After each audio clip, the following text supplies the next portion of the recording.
आगे बढ़ते हैं और हम मिस्टर पंत से बात करते हैं। व्हाइट ओक के चीफ बिजनेस ऑफिसर हैं। पंत साहब, ये बताइए कि इस समय आपका व्यू क्या चल रहा है, आपकी रिसर्च टीम आपको क्या फीडबैक दे रही है? क्योंकि हमने देखा 3-4 दिन से बाजार कुछ खासी परेशान था कि ये मार्जिन प्रेशर तो अर्निंग्स को काफ़ी इरोड कर देगा, बहुत ज़बरदस्त रेट हाइक्स आने वाले हैं, वो लिक्विडिटी को एब्जॉर्ब कर लेगी। तो आपका क्या व्यू बन रहा है इस समय? आपकी रिसर्च टीम क्या फीडबैक दे रही है? क्या ये peak of inflation, peak of margin pressures अब इन द प्राइस है? नमस्कार, बहुत बहुत धन्यवाद। देखिए, बाजार का जो रुख है ना, वो नियर टर्म ट्रेंड्स पे हम आपको ऊपर और नीचे दिखाई देता है कि जिस तरह से उस समय रुख दिखाई देगा। काफी बार अगर देखा जाता है कि जो फैक्टर्स हैं, जैसे इन्फ्लेशन है या उसके कारण जो मार्जिन प्रेशर्स हैं या फेड रेट हाइक की जो बात हो रही है कि एलिवेटेड लेवल्स पे हो सकते हैं, ये सब चीजें मार्केट में काफी बार डिस्काउंटेड होते हैं। मतलब चाहे अगर हम पीक ऑफ इन्फ्लेशन में है इस समय या इन्फ्लेशन का दौर ऊपर है, वो प्रिडिक्ट करना बड़ा मुश्किल होता है, क्योंकि काफी बार जिस तरह की न्यूज फ्लोज आती हैं उससे अगर आपको पता चलेगा कि मार्केट ऑलरेडी डिस्काउंट कर चुकी काफी ये न्यूज। अगर आप कुछ साल पहले देखें, आप जब मार्च 20 में जिस समय पहली बार खबर आई कोविड के बारे में, मार्च 23 मेरे ख्याल से था 2020 में, जब आपकी मार्केट ने ऑटोमेटिकली बॉटम हो गया था। बट उसके बाद देखें अगर आप सारी की सारी जो न्यूज थी वैसे कि किस तरह की स्प्रेड हो रहा है या क्या हो रहा है, वो उसके बाद ही उसका एक्चुअल इम्पैक्ट आया था। तो हमें ये अनुमान लगाना कि अगर आज इन्फ्लेशन पीक पर पहुंच चुका है या उसके कारण कितने फेड रेट हाइक्स आने वाले हैं, वो हमेशा बड़ा मुश्किल होता है। और मेरे ख्याल से शॉर्ट टर्म ये जो मैक्रो ट्रेंड्स हैं उस पे नहीं देखकर लॉन्गर टर्म ट्रेंड देखें तो वो अभी भी काफी पॉजिटिव दिखाई दे रहे हैं। लेकिन आपकी जो टीम है और आप जब कंपनी के मैनेजमेंट से बात करते हैं तो आपका क्या व्यू बन रहा है कि जो अर्निंग्स डाउनग्रेड आए थे कुछ क्वार्टरों में, लास्ट भी इस क्वार्टर भी वॉच आउट फॉर है पीक इन्फ्लेशन की वजह से, क्या वो अर्निंग्स डाउनग्रेड का साइकिल अभी भी जारी रह सकता है 1-2 क्वार्टर, या आपको लगता है कि वो कैसे टॉप आउट हो रहा है? ठीक है, जो अभी जो रुझाव आई हैं, ऐसा नहीं है कि बहुत लार्ज स्केल डाउनग्रेड आए हैं अर्निंग्स के इस समय। अगर आप देखेंगे कंजम्पशन अभी भी काफी स्ट्रांग है। आप अभी कुछ टाइम पहले ही बता रहे थे कि जो डिमांड ऑटो में दिखाई दे रही है, ऑटो एंसिलरीज, और काफी अगर कंज्यूमर सेक्टर में देखें डिमांड अभी भी काफी स्ट्रांग है। नियर टर्म में हो सकता है कि थोड़ा सा मार्जिन प्रेशर हो सकता है, बट काफी जो स्ट्रांग कंपनीज हैं उनकी एबिलिटी है कि ये जो मार्जिन के कारण जो कॉस्ट इन्फ्लेशन हुआ है, they can pass it to the end consumer. So I don't think ऐसा कोई large scale earning revision downwards हुआ है इस समय आपके मेन सेक्टर्स में। अभी गुड क्वालिटी कंपनीज के पास प्राइसिंग पावर है और they are able to reprice some of these things, and उसमें भी अगर आपको देखें तो डिमांड काफी स्ट्रांग दिखाई दे रही है। Prateek, good afternoon, welcome. Mansi this side. Of course कई सारे सेक्टर स्पेसिफिक मूव्स भी आते हुए दिख रहे हैं। सेक्टर स्पेसिफिक बाजार को आप कैसे देख रहे हैं? कौन से पसंदीदा सेक्टर्स हैं और कौन से हैं जिनसे दूर रहने की आप राय देंगे? और इसी के साथ पिछले दिनों जो जियोपॉलिटिकल कंसर्न्स को हमने देखा, उन्हें मद्देनजर रखते हुए भी भारतीय बाजार ने परफॉर्म कर दिखाया, तो उस पर आप क्या कुछ कहेंगे? तो मानसी, अगर आप देखें ना, हमारा नॉर्मली व्यू होता है कि हम टॉप डाउन सेक्टर व्यू लेते नहीं है, क्योंकि हर सेक्टर में हमें पता है कि कुछ ना कुछ कंपनीज हैं जो काफी स्ट्रांग विनर्स रहती हैं। बट अगर ओवरऑल देखें हमारी जो टीम का जो पोर्टफोलियो इस समय, वो ओवरवेट है ब्रॉडली प्राइवेट फाइनेंशियल्स में, हेल्थ केयर सेक्टर में, IT सेक्टर में और कंज्यूमर डिस्क्रिशनरी। बल्कि कुछ पिछले महीनों में हमने अपनी ऑटो एंसिलरी एरिया में अपनी पोजीशंस अप की थी।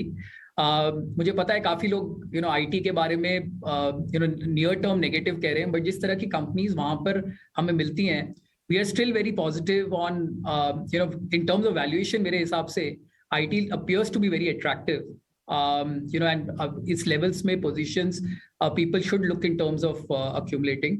बाकी broadly I think breadth of the market, अगर जो अच्छी कंपनीज हैं, अगर हम बॉटम अप प्रोसेस के थ्रू जाते हैं, एक्सेप्ट 2-3 जो सेक्टर्स हैं जहां पे हमने कभी मेनली पोजीशंस ली नहीं है, जैसे यूटिलिटीज हो गई या एनर्जी हो गई या कुछ पब्लिक सेक्टर में है जिनमें अदर फैक्टर्स होते हैं, अदरवाइज जो मैंने आपको बताया आईटी और कंज्यूमर में जरूर हमारी पोजीशन स्ट्रांग है। ऑलराइट, बिल्कुल। ऐसे में प्रतीक एक एक्सपेक्टेशन या फिर एक एंटिसिपेशन बाजार में अब Q3 के नंबर्स कई सारे, अब निफ्टी की लगभग 6 बड़ी कंपनियों के रिजल्ट्स आ चुके हैं और आईटी के तो बड़े स्टार लार्ज कैप स्टॉक्स के आ गए नंबर्स, एफएमसीजी के अब से आने शुरू होंगे और जिसके बाद एक ये ऑन ग्राउंड पता चलेगा कि मार्जिन पर कितना इफेक्ट है। लेकिन अब कितने क्वार्टर्स आपको लगता है कि margin pressure, high commodity prices का मार्जिन पर प्रेशर होगा और बाजार उसे क्या पूरी तरह फैक्टर इन कर चुका है, इस बार भी स्लिप कर सकते हैं और आगे भी मे बी थोड़ा सा जिटरी रहेंगे ये स्पेसेस? क्या आपका व्यू बन रहा है?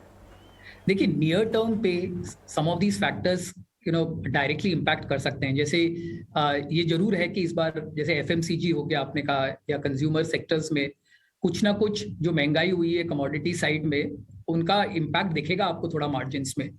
बट वो ऑलरेडी प्राइसेस में फैक्टर्ड है इस समय, क्योंकि जैसे मैंने आपको पहले भी बोला शुरू में कि जो मार्केट्स है ना, वो ये इवेंट्स को ऑलरेडी डिस्काउंट कर देते हैं किसी हद तक। पूरा डिस्काउंट हुआ है नहीं हुआ है वो कहना बड़ा मुश्किल होता है इस समय। बट जो गुड क्वालिटी कंपनीज हैं इन सेक्टर्स में, मेरे हिसाब से अभी भी उनकी बैलेंस शीट्स काफी स्ट्रांग है एंड अभी भी हमें अट्रैक्टिव दिखाई दे रहे हैं अपॉर्चुनिटीज ये फ्रंटलाइन सेक्टर्स में और फ्रंटलाइन स्टॉक्स में।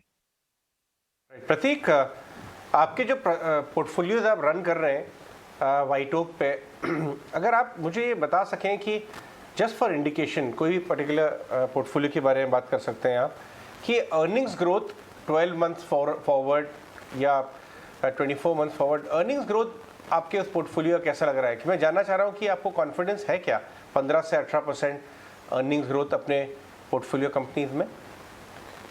देखिए, नॉर्मली हमारे जो पोर्टफोलियोज है ना, वो mix of large, mid and small cap होते हैं। टिपिकली फ्लेक्सी कैप पोर्टफोलियोज हमारे जो सारा पोर्टफोलियो उसी लेवल पे है। जो इस समय हमें जो पोर्टफोलियो का जो निजाव है, हमें 15 से 20% अर्निंग ग्रोथ की अभी भी अपने पोर्टफोलियो में पूरी उम्मीद दिखाई दे रही है। और क्योंकि हमारा एक्चुअली क्या होता है कि करीब 40 से 50% स्मॉल एंड मिड कैप में होता है और उनमें अभी भी काफी स्ट्रॉन्ग अपॉर्चुनिटीज और जो top line growth is looking still very strong in many of these counters. बिल्कुल प्रतीक, साथ ही ताज़ा जब आपसे बात हमने की थी, White Oak Capital AMC plan कर रहा है 100 नए ब्रांचेस आने वाले 12 से 18 महीनों में ओपन अप करने के लिए। काफ़ी ज़्यादा स्ट्रॉन्ग और गोल सेट किए हैं आपने। खास तौर से आप अपने प्रोडक्ट पोर्टफोलियो की भी जिस तरह से बात कर रहे हैं, 6 न्यू लाइनअप्स की यहाँ पर बातचीत आपने की, अगर वहाँ पर आप कोई और डिटेल्स देना चाहें। नहीं, जरूर। अगर आपको जैसे पता होगा, व्हाइट ओक का जो हमारा जो ओरिजिन है, वो हमने यस म्यूचुअल फंड को एक्वायर किया था और हमारा यही प्लान है कि पूरा जो बुके है, अभी तक व्हाइट ओक ने लार्जली इंस्टीट्यूशनल या HNI इन्वेस्टर्स के साथ डील किया है, क्योंकि करीब $6 बिलियन के आसपास का जो हम कॉर्पस मैनेज करते हैं, उसमें से करीब 3/4 of the money has come from overseas institutional investors. तो इनफैक्ट जो फॉरेन पोर्टफोलियो इन्वेस्टर्स ने काफी पैसा दिया है व्हाइट ओक को इंडिया में मैनेज करने के लिए। करीब 10-12 हजार करोड़ हमने इंडिया में रेस किया ये पैसा। अब जब ये म्यूचुअल फंड लाइसेंस मिला है, उसके बाद हमारा यही उम्मीद है कि हम जो रिटेल इन्वेस्टर्स हैं इंडिया में, उनसे जाके मिल सकते हैं। उन इक्विटी में अभी भी देखा जाए तो 4 से 5% की सेविंग पूल है इस समय। सो अपॉर्चुनिटी बहुत लंबा है और यही जरूरी नहीं है कि हम केवल टॉप 15 सिटीज से ही पैसा उठाएं। इंडिया में अगर आप देखें, काफी डिमांड आ गई है अब टायर 2 टायर 3 सिटीज में। वेल्थ क्रिएशन काफी हुआ है इन सब जगहों पे और व्हाइट ओक का यही वो है कि अक्रॉस ऑल चैनल्स, चाहे डिजिटली हम लोगों से मिले या अपनी फिजिकल प्रेजेंस से हम लोगों को मिलकर उनसे बात करें about creating a saving culture. हम हर प्लेटफॉर्म में हर तरह से अपने इन्वेस्टर्स से, अपने डिस्ट्रीब्यूटर्स से डायलॉग ये चालू करना चाहेंगे और अगले 6 महीने में हमारा प्लान है कि हम मेन जो प्रोडक्ट्स हैं जो इक्विटी में होते हैं, चाहे वो लार्ज कैप फंड हो या मिड कैप फंड हो या जैसे ELSS प्रोडक्ट्स होते हैं, बल्कि हमारा प्लान है कि हम पहली डोमेस्टिक AMC होंगी जो अपना खुद का एक इमर्जिंग मार्केट फंड भी सेटअप कर रहे हैं, जिससे कि इंडियंस को जिनको एक्सपोजर चाहिए ओवरसीज मार्केट में, वो भी वो कर पाएं। सो इस तरह से प्लान है कि स्टार्ट करेंगे अपना एक फ्लेक्सी कैप फंड से, बट बाकी सारे प्रोडक्ट्स भी अगले 6 महीने में हम लाइन अप करेंगे। क्योंकि लोगों को यही होता है कि 3 साल 5 साल का ट्रैक रिकॉर्ड क्रिएट करना होता है। तो अगर प्लान है कि पूरा अगर इक्विटी बोके करना है तो फिर अच्छे काम में देरी क्यों करें। राइट, बिल्कुल प्रतीक, बहुत बहुत शुक्रिया आज हमें अपना समय देने के लिए और ये सारे व्यूज हमसे हमारे व्यूअर्स तक शेयर करने के लिए बहुत बहुत शुक्रिया आपका। चलिए